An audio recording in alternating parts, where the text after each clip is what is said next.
Hello.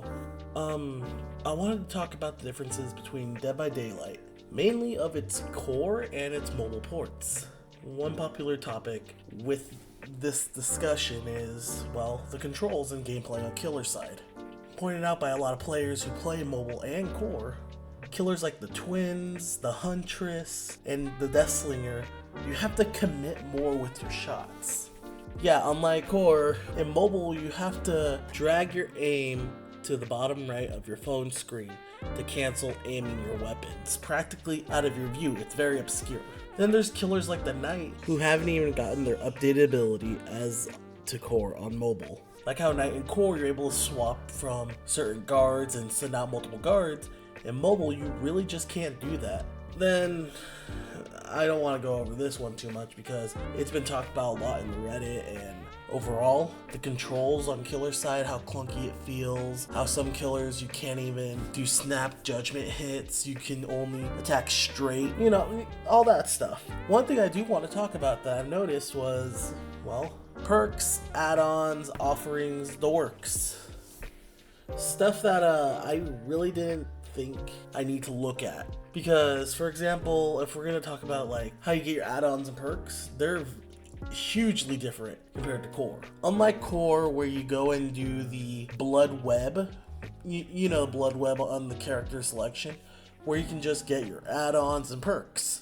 In mobile, you do something called the blood market. The blood market allows you to grab add-ons, offerings, and level up tomes. Yes, level up tomes. Throughout every time you get over 100k blood points, you can buy the whole market. Now, I just stated you can purchase add-ons, offering, and level up items. However, the perks, you can't get perks through the blood market.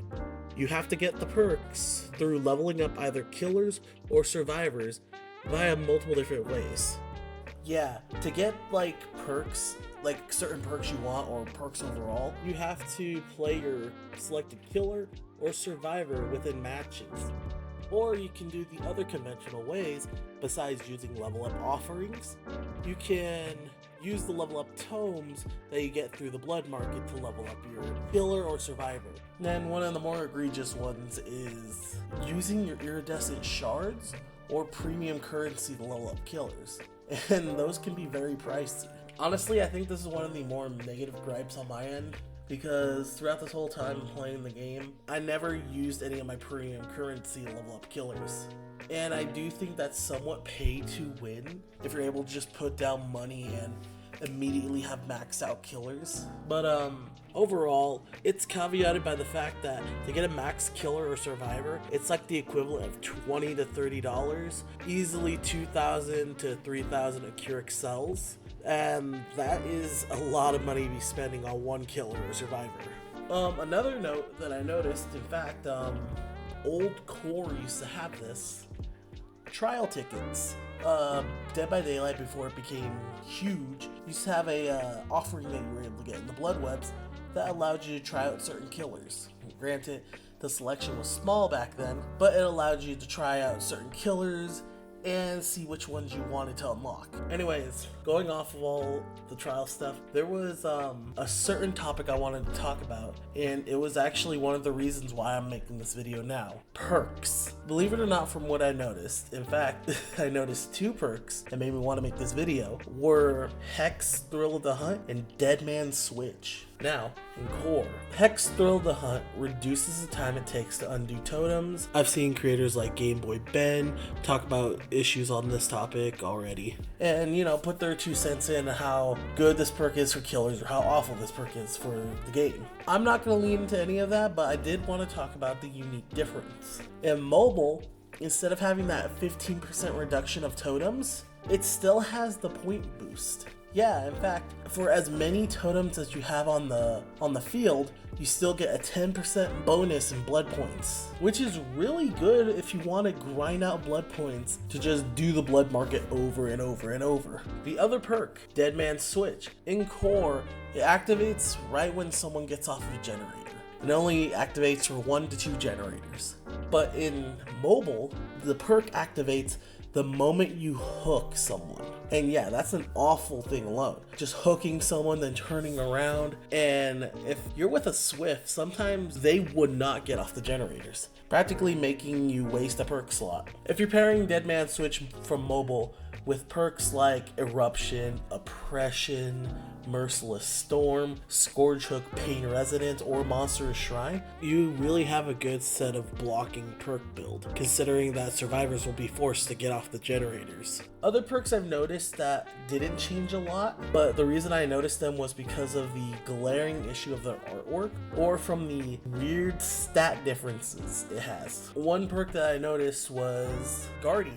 Guardian grants 7% haste to the unhooked survivor for 8 seconds, while you can see the killer for 8 seconds. Believe it or not, I spent over an hour looking through core for the Guardian perk. I could not for the life of me find it until I got on my Switch, booted up the game, and went to go and play one of my favorite survivors, Steve Harrington. And well, I noticed one of the perks I was using, Babysitter, had a similar stat reading as Guardian. So using my caveman brain, I put one and one together. Guardian is just Babysitter, or a very nerfed version of Babysitter. Babysitter on core has a 10% haste for the unhooked survivor for 30 seconds, and you can still see the killer for 8 seconds. This was such a sudden change, but then I looked that the Babysitter perk has Steve Harrington as the icon, while Guardian doesn't. I think they were trying to get over the licensing issues of not having the Stranger Things chapter on mobile. Another perk I saw, and again, this is a unique one, was Inner Strength. It was changed to Inner Healing, and the character was changed from Nancy to a random survivor. Better the Getter, Situational Awareness, and Fixated were all changed as well. So, but these were all the changes that I noticed. If you guys have anything else, let me know. Overall, the reason I really did want to make this video, aside from the 2 perks I noticed, was just me snooping around and not really seeing anyone cover this sort of topic. And doing this whole rabbit hole myself, it was surprising to notice the huge differences. Apart from the gameplay, how killers played, how certain perks are stat-wise different. It was just overall surprising. In fact, I'm not even going to get into the cosmetics, because I already know in mobile there's stuff like emotes, costumes and from crossovers that are vastly different to core. One of the notable ones would be Attack on Titan. Core, we got the Armored Titan and the Warhammer Titan, while in mobile we got Eren Yeager. So, and again, this is just me scratching the surface. If you guys have any other differences, please let me know in the comments, because I would love to know all the other differences within both core and mobile, and I would love to see the free trial tickets come back. Seriously, you are at the point where there's a ton of killers in core, and with the mobile audience coming over to core soon, it's one of the best ways to get mobile players to try out killers from mobile onto core. Well, thanks you all for watching, and again, leave other differences you noticed or what you want to see next in the comments below. This is Microcrop, see ya.